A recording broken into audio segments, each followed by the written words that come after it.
ಗ್ರಾಮೀಣ ಪ್ರದೇಶದ 40 ಹಳ್ಳಿ ಜನರ ಉಪಯೋಗಕ್ಕೆ ಬಾರದ ಸರ್ಕಾರಿ ಪ್ರಾಥಮಿಕ ಆರೋಗ್ಯ ಕೇಂದ್ರ. ಕೋಟಿ ಹಣ ಖರ್ಚು ಮಾಡಿದ ಆಸ್ಪತ್ರೆಗೆ ಬೇಕಿದೆ ವೈದ್ಯಕೀಯ ವೈದ್ಯರು, ಸಿಬ್ಬಂದಿಗಳು, ಔಷಧಿಗಳು.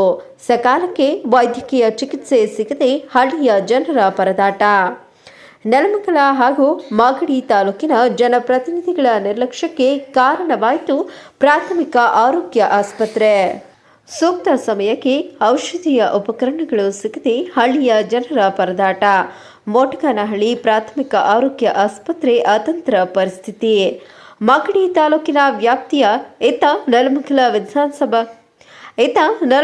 ವಿಧಾನಸಭಾ ಕ್ಷೇತ್ರದಿಂದ ತಾರತಮ್ಯ ಆರೋಪ. ಪೋಲಿ ಪುಂಡರ ವಾಸಸ್ಥಾನವಾಗಿರುವ ವೈದ್ಯರ ವಸತಿ ಗೃಹಗಳು. ಮೊಹಮ್ಮದ್ ಅಲೀಂ, ಚಾಮುಂಡಿ ನ್ಯೂಸ್, ನೆಲಮಂಗಲ.